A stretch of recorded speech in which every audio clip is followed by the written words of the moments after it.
ñoo ngi politique yàlla nay jàmm Sénégal rek parce que tout simplement du fii lañ leen doon xaaree. boo amee mandat je pense que mandat ab résultat ñoo ànd. ak bilan boobu lu ñuy liggéey la du luy génnee ci meeting yi wala ci rencontre sargal yi. foofu benn acteur politique surtout détenteur du pouvoir mën fa amee bilan. et tu rendras compte mbir mi mooy da ngay par force 2029 dina jot par force di nga dellu ci askan wi wax leen li ngeen ma dénkoon fii laa ko fekkoon fii laa ko andi te nit ñaa ngi lay observé xam nañu li ngay def xam nañu li ngay wax xam nañu bi ngay ñëw lan nga fi fekkoon sénégalais xam nañu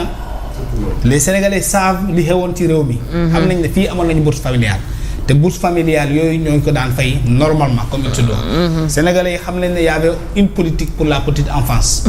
boo amee 0 à 5 ans da ngay dem ci hôpitaux yi véritablement nga am benn assistance bu normal sénégalais yi xam nañu itam fii ci réew mi les étudiants avaient des bourses qui ont été valorisées. bourses yooyu dañ ko fekk ci 18000 yóbbu ko ci 20000. leneen 8000 ñu yóbbu ko ci 40000. ensuite ba 100000 francs CFA. ticket yi en même temps ñu wàññi ko. sénégalais xam nañu itam fii BRT fii la jaar politique moo ko andi une vision une clarté politique une ambition. un projet un programme qui a permis ko ñu am tey BRT sénégalais tamit xam nañu ne aéroport Ziguinchor bii ñoom tabaxuñu ko Macky Sall moo ko defar et sénégalais aussi xam nañu que boo daan jóge Ndakaaru par avion dem Ziguinchor 70 000 nga doon fay te ñoom yóbbu nañu ko 170 000 gis nga ni ñu yokkee paas bi tout ça les sénégalais le savent que gerte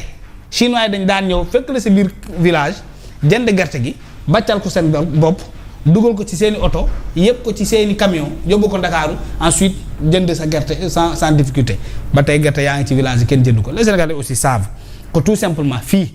am na lu fi amoon en termes de réalisation tali politique d'adduction en comment dirais-je en eau potable au niveau rural politique d'électrification rurale mais le FERA BR mu tudd Puma Promobile PACASEN dem mu dégg maa ngi dégg ñu koy tudd mais tout ça c'est du Macky Sénégalais xam nañ ne état daan la former boo amul liggéey bu financé la wala sax mu recruter la l'état recruteur on a les ISEP de Diamniadio partout dans le pays tout ça c'est du vécu qui était là. léegi yéen te Sénégalais tamit fàttewuñu ne ngeen daan liggéey yéen a waxoon ne vous allez développer ce pays vous allez sortir de la précarité vous allez sortir de la misère que Sénégal dina soppeeku en 2024 liggéey am xaalis ñàkk am xaalis parce que tout simplement am nañu pétrole am gaz. am zircon am tout le potentiel en termes de ressources naturelles yi fi nekk donc il fallait juste valoriser loolu yéen a ko waxoon ba dem na fii ci caaro yi nekk ku fi napp jën dootoo am ndax jën dina fi bëri dinañu renégocier les contrats les bateaux étrangers dinañ leen fi jëlee sama kër boo fa taxawee tey ngay gën a gis bateau yi yaa ngi fii fekk dal ci tefesu Ndakaaru njaaki yi di napp jën gi di ko xëccoo ak gaal yi tout le monde sait que aujourd'hui tey immigration clandestine arrêté wul loolu mooy li sénégalais yi war a waxtaanee loolu la ñu war a wax sénégalais yi donc boo toogee ignorer loolu li nga diggee woon li nga fi fekkoon daan ko critiquer muy gën a mabba di gën a yàqu tey jam ñaaji gii dem ba laa fa jóge musiba naaru laay peut-être dinañ mos a ñëwaat moo fa am tout simplement mooy nouvelle ville bi nii y a des choses catastrophiques qui se passent à Diamniadio depuis leur arrivée au pouvoir tout ça là on est témoin xaw ma DGPU la tudd xaw y a le directeur qui avait promis de reboiser 3000 arbres par année 3000 arbres par année j'avais entendu un député bu commencé di ci wax noppi xaw ma la moo tax waxatu ko 2024 2025 boo ko boolee muy 6000 arbres xanaa foo ko planté Sénégal yëpp gis ko foofu mu soppeeku àll ñun Casamance lañ garab rek la ñu xam jëmbatu garab la ñu xam fii on avait promis cette promesse dara y a rien arbre yi fa nekkoon Macky Sall bàyyoon ko sans la majorité yi dee nañ fu mu toll nii parce que amul entretien amul ndox kenn arrosé ko kenn toppatoo ko donc il y a des choses comme ça les Sénégalais sont témoins de ce qui se passe dans ce pays là mais ñu bàyyi ko fi président de la République di woote caaxaan Mbour nee naa sargal président les Sénégalais souffrent kenn lekkul ba léegi nii bari na ay entreprises yoo xam ne kenn fayu seen salaire parce que tout simplement nous avons une économie moribonde des entreprises qui ferment qui n'ont pas de revenus qui n'ont pas de recettes ngeen bàyyi ko fi ngeen di complice naan da ngay am gauche ma dem droite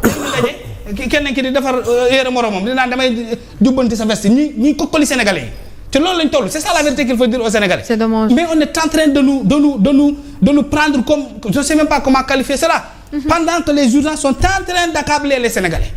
kenn feebaru fi ba mën a faju combien d'entre nous ont des problèmes de dents amoo foo koy faje bëñ problème bëñ laaj leen fii kenn rarement ngay gis fii nit mu toog ni amul problème bëñ foo koy faje fooy jëlee xaalis dëkk bi di rencontrer des difficultés extrêmes j'ai donné un exemple des dents parce que xam naa ne nous tous ñoo ngi ci gerte gi léegi lañ dellu gerte caaf bi léegi gars yi ñu daawul jënd gerte caaf bu ñu màccee ci caaf bi la ñuy dellu nañu wax dëgg caaf 100 francs fu mu toll nii dafa jar te looloo tax carte d'identité bi yokku ci dëkk bi. et il faut le dire à ces gens là te ñoom ñoo ngi ci benn bulle boo xam ne maa ngi koy jéem a théoriser gis nga lii Macky Sall moo ñu yóbbee problème bi yëpp la. Macky Sall la de Macky Sall nous a amené ce problème là te il faut oser indexer Macky Sall ne ko bàyyi laat bi nga yóbbaale delloo ko président Bassirou Diomaye beneen bulle bu nga xam ne dugal na ko ci régime bi il faut que ñu wax ko la réalité xam nga la Macky lan la ñu naxee andil ñu problème te moo ko tey Bassirou Diomaye Faye dañ ko déclaré yaa gagné 54% Macky Sall ne ko coppet avec l' état ñu yóbbu ko Azalaï ñu tëj ko fa génnee ko ci réalité bi nga xam ne moom la xamoon njagañaaw mu fàtte toolu njagañaaw yi mu fàtte car rapide mu fàtte embouteillage mu fàtte nga ñu yóbbu la Azalaï fii garde corps yi ñëw état ñëw avec son système ñu lay ubbil buntu ngay dugg xama woon loolu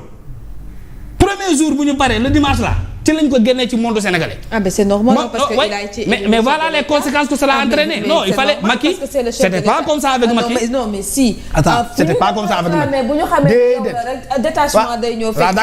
détachement day ñëw mais wax nga génne sa réalité. C'était le chef de l'État. Ma ne Macky n'a pas été sorti de sa maison. Il est resté dans sa maison. Choix am la. Voilà, Abdoulaye Wade c'était pas comme ça. Abdou Diouf c'était pas comme ça. C'était pas le choix. Macky moo def lii. Abdou Diouf ñun ñaar rek dañ ko fekkee bari wu. Ci nguuram waaye si ñi ñaar ñëpp c'était le choix. ñoom ñaar ñëpp premier ministre président de la République falaw boole na may guñu premier ministre yéen ñëpp ñu yóbbu leen Azalaï. Mais c'est normal hein. Mais il y avait pas de premier ministre du temps de Abdou Diouf c'était pas comme ça mu duggal leen ci bulle étatique boo xam ne elle s'est refermée définitivement hermétiquement mu yemul foofu de mu jëlee leen Azalaï yóbbu leen kin far place soxna si sax bu lay seeti ñu palpé que ñu vérifier ndax ñu indaalewul dara. Noonu la ñuy jógee dem président de la République di dawal oto yi neex yow naaj du la laaj yaa ngi ci climatiseur xamoo lu Sénégalais yi dund xam nga la moo dal dem Fatima. dama dem fii ci benn marché yi di jënd dàll paa bi naan ma 20 000 lay jar ma ne ko 5 000 laa ci man ndax réew mi yéen a ko yàq paa bi mu ne mukk ñun mosuñu ko def de ndexete am na dëkkandoo bi mooy kenn ki nekk ci wet gi dëgg na wax ji daw ne ko sëñ bi yaa ñeme yàlla fii lañ daan werante fii nga naanee Ousmane Sonko tey ngay bëgg a génne sa bopp ci lii andi réew mi ma ne ko waa kay di gis nga Sénégalais yëpp yaa ngi daw te Pastef Ousmane Sonko il ne se rend pas compte de cette réalité là nañ dellu ci li tax Sénégalais yi fal leen li tax ñu fal leen mooy Bamba ñu fexe ba Sénégalais yi kenn ku képp ku doon gagné 5 000 tey ay 20 000 30 000 la ñu waroon wax parce que tout simplement dëkk bi dafa am pétrole am gaz c'est du jamais vu dëkk bu am pétrole am gaz di ko jaay nit ñi di am problème lekk di am problème naan yéen ngeen di daje fii ay mbuur naan da ngeen di meeting da ngeen di sargal mais tout ça la finira c'est ce qui est la vérité sénégalais nañu xam ne ñii amuñu programme faalewuñu sénégalais yi nekkuñ ci suñu yitte seen yitte nag benn la mooy naka la ñuy def ba nekk fi 2050 2029 Ousmane Sonko mën na nekk président Bassirou Diomaye Faye ñu yóbbu ko ci poste premier ministre mu nekk nag un poste dégradé jóge président ngay dem ko ci premier ministre. Alors Bamba. Oui. Bamba sur le meeting de ce samedi week-end bi gis nañ à travers une vidéo moom le président de la République wax na leen li nga xamante ne daanaka moom mooy déclaration bi mu def te ci déclaration bi lépp lu mu wax itam seen la doon utiliser le mot seen pas ñun. autrement démb damaa defar njàngat bu am solo bu doy waar si li nga xamante ne mooy meeting bi nga waa